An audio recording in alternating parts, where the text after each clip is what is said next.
Clark sends a clear message to one Stephanie White. Stephanie, it's about time you decided to stick up for your players.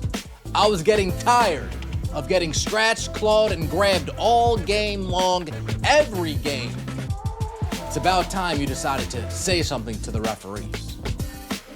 Stephanie White, a few minutes prior to that, ignoring Caitlin Clark's double-double, ignoring the engine that makes this thing go.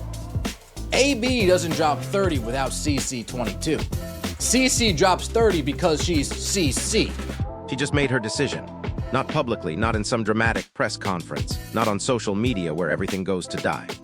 This was a quiet, private choice, the kind only the truly powerful get to make, and it's going to send shockwaves through the entire WNBA. We're talking about a move that will redefine a franchise, reshape a league, and prove once and for all that some players are simply bigger than the teams they play for. So here's the bombshell. Caitlin Clark is done with the Indiana Fever. Done. Hit a game winner to save you. Couldn't talk about it. The girl had a 32-point double-double alongside Aaliyah Boston, the first time that's ever happened for teammates in WNBA history. You didn't mention her. She just had 25 and 5, and she should have had 25 and 15 assists, but Aaliyah Boston couldn't make a layup. Lexi Hall is missing layups. Monique Billings missing layups. Kelsey Mitchell missing everything. And all you say is, hey, good job on the ATO. Good job, C.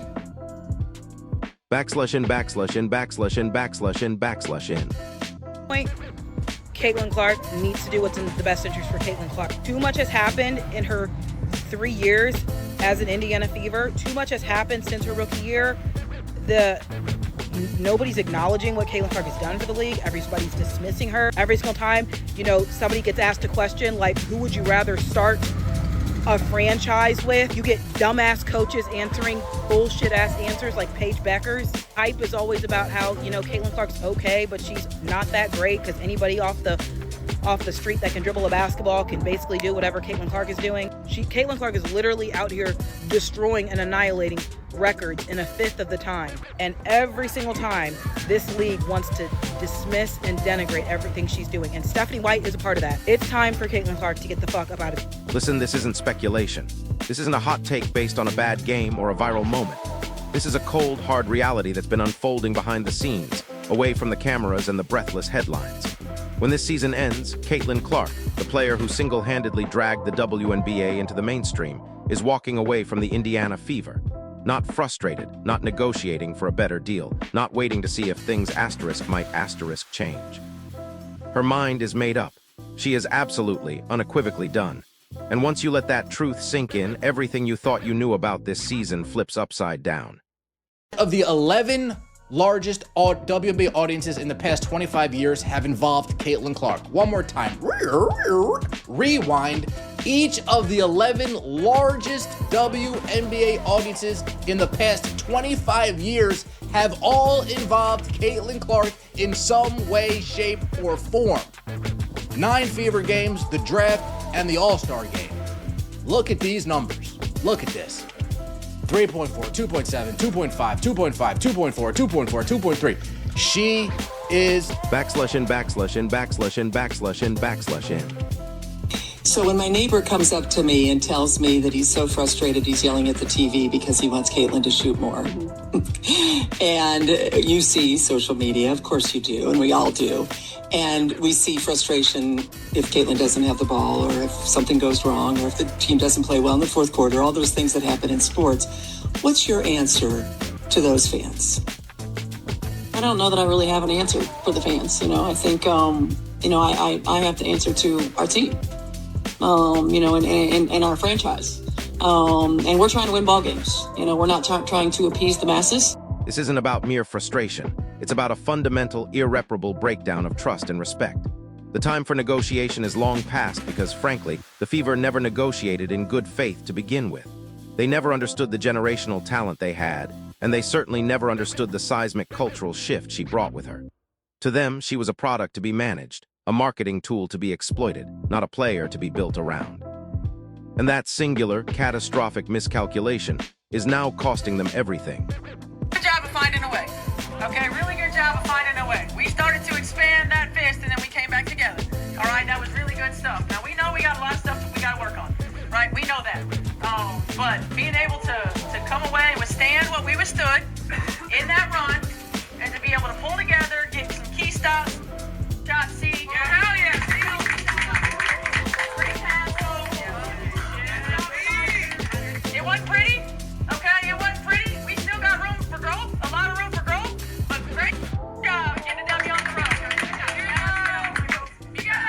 /n/n/n/n/n/n/n. 2.5 million viewers for Saturday's primetime showdown between the Fever and the Liberty, the most watched WNBA game of the season. It peaked with more than 3 million viewers. This is a massive number, folks. 2.5 with the new ratings, with the old ratings, a huge number. This is better than the season opener between the Indiana Fever and the Dallas Wings, and this is better than about a week prior between the Dallas Wings and the New York Liberty. 1.3 million, making it the second most watched of the season. And then here comes Caitlin Clark against that same New York Liberty team, giving you an extra 1.2 million views. Because the moment you grasp that reality, the absolute certainty of her departure, every single baffling incident from this season suddenly snaps into focus. Think about it. Every awkward sideline exchange that went viral, every press conference where the wrong name inexplicably took center stage, every crucial possession where the play was clearly designed for her and the ball ended up inexplicably somewhere else.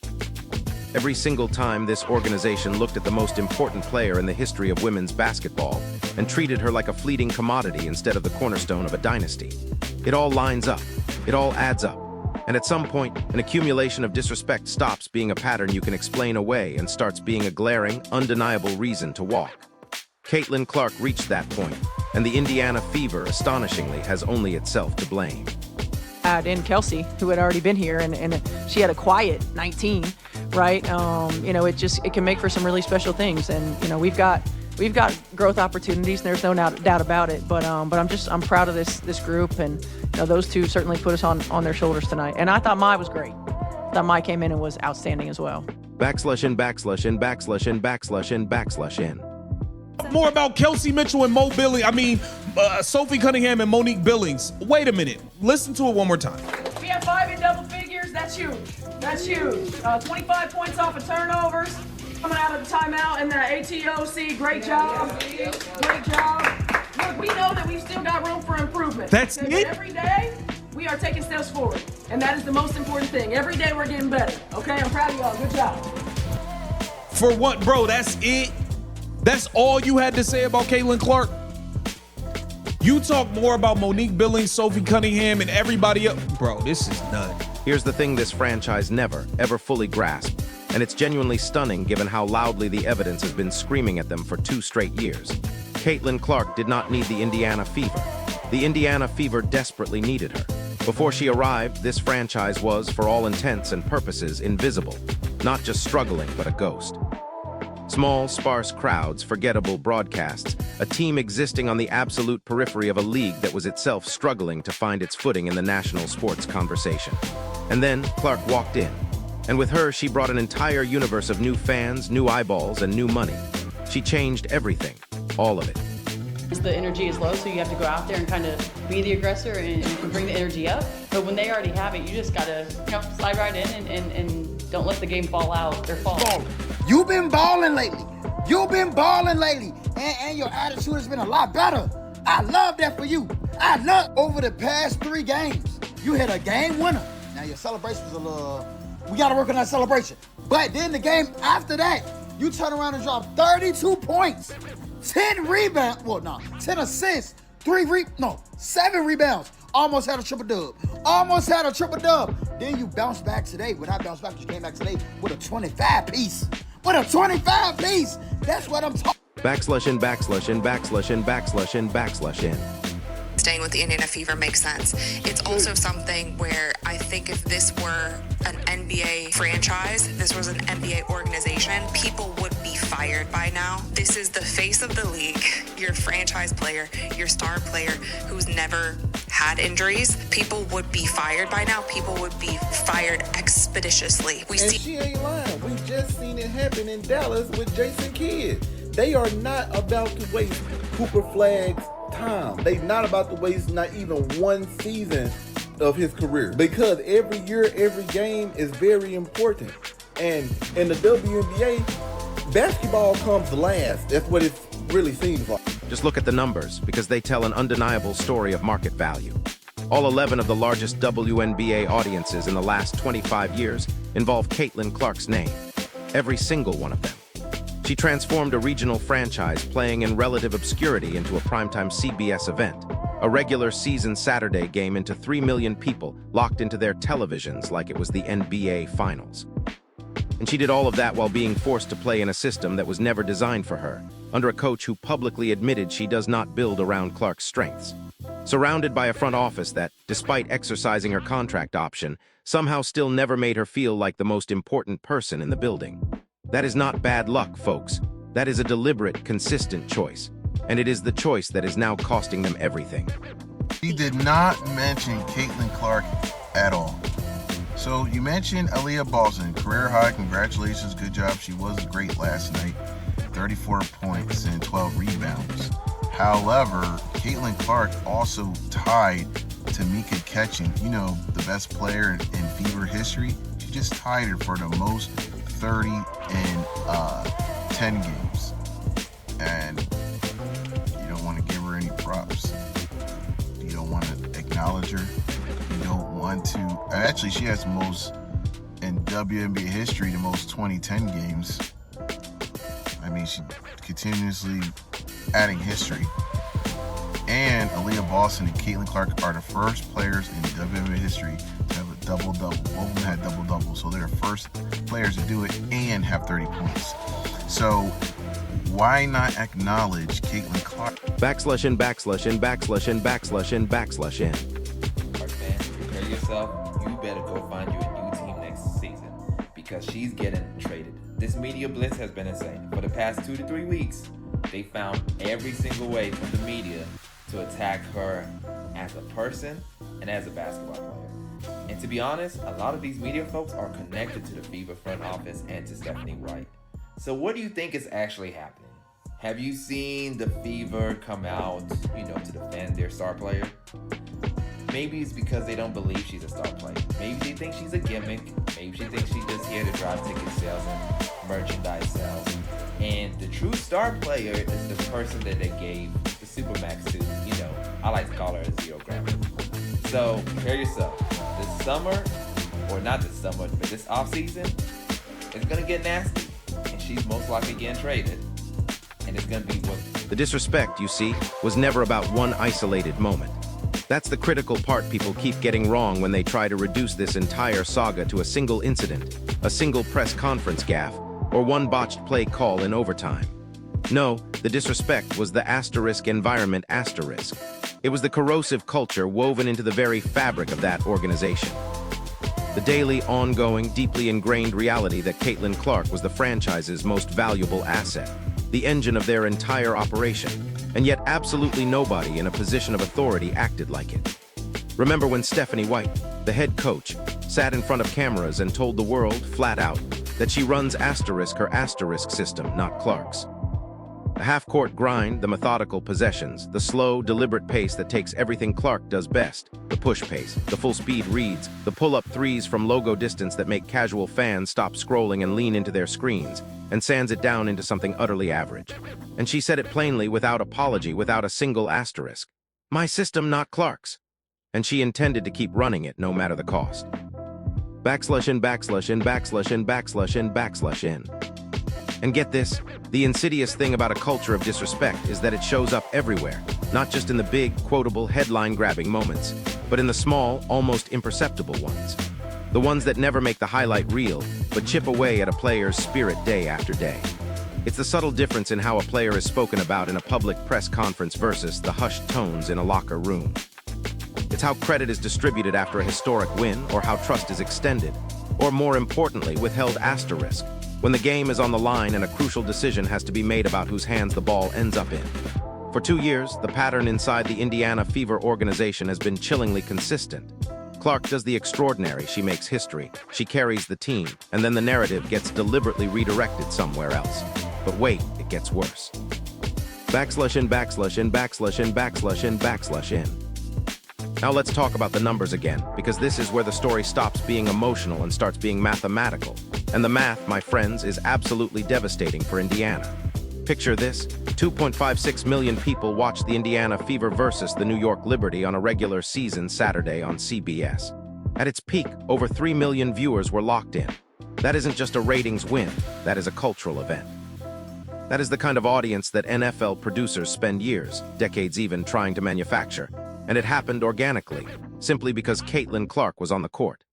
Other games, same franchise, nearly half the audience. The only variable that changed in any meaningful way was the opponent and the platform, and even accounting for both of those factors, the numbers still nearly doubled with Clark. The market has been running this exact experiment for 2 straight years, and it keeps returning the same undeniable result. More Clark equals more viewers, more engagement, more money. Every single time. Backslash in, backslash in, backslash in, backslash in, backslash in. And yet here's the kicker that perfectly encapsulates the Fever's baffling approach. On the night of June 11th, after Caitlin Clark dropped 32 points and 10 assists, tying a franchise record for 30-point double-doubles, after she and Aaliyah Boston made WNBA history as the first 2 teammates to both post 30-point double-doubles in the same game, what did Stephanie White do? She walked into the post-game press conference and led with Kelsey Mitchell. Mitchell had 19 points on volume shooting, a performance that on any other night on any other team would be a solid contribution from a secondary scorer. But it was presented here as the asterisk story of the game. Clark tied a franchise legend. Clark made history. Clark dragged this team through an overtime game in a system that has never been designed to let her operate at full capacity. And White opened with Mitchell. That, my friends, is not an accident. That is a coaching philosophy revealing itself in real time, a deliberate choice to de-emphasize their biggest star. And you better believe Caitlin Clark heard every single word of it. Backslash in, backslash in, backslash in, backslash in, backslash in. Which brings us to overtime, because this is where the frustration moved from the background to the absolute foreground. From something Clark could quietly absorb to something the entire building, the entire viewing audience could viscerally feel. Late in overtime, with the game hanging in the balance, the designed action, the call from the sideline, was for Clark. That was the trust the 2 years of clutch performances and late-game decision-making had supposedly earned her inside that organization. The play was drawn up for the best player in the building. But then, in the biggest moment of the game, that deliberate call was bypassed. The ball went somewhere else, bypassing the player who had spent 40-something minutes making history on that very court. And when the play inevitably didn't work, Clark had to stand there and process it. Process the missed opportunity, process the decision. Process what it told her about how much this organization actually trusts her when everything is on the line. Backslash in, backslash in, backslash in, backslash in, backslash in. And here's the part of this story that makes it genuinely heartbreaking, almost impossible to watch. Because Caitlin Clark has never once said any of this publicly, not one single word. She is measured, she is professional, she talks about the team and the process and wanting to win. And she does it with the kind of composure that would make most veterans twice her age look impulsive by comparison. She never has, and she never will air her grievances in public. But you don't need words when you have film. You don't need a quote when you have 2 years of irrefutable evidence that says everything louder than any press conference ever could. A competitor of her caliber being asked to play at half the speed she was built for, in a system that was never designed around her strengths, under a coach who said as much to the whole world without blinking. And she is still breaking records, still making history. Still showing up every single night and giving this franchise more than it has ever given her back. That kind of professionalism is admirable, truly. But it is also a blaring red warning sign.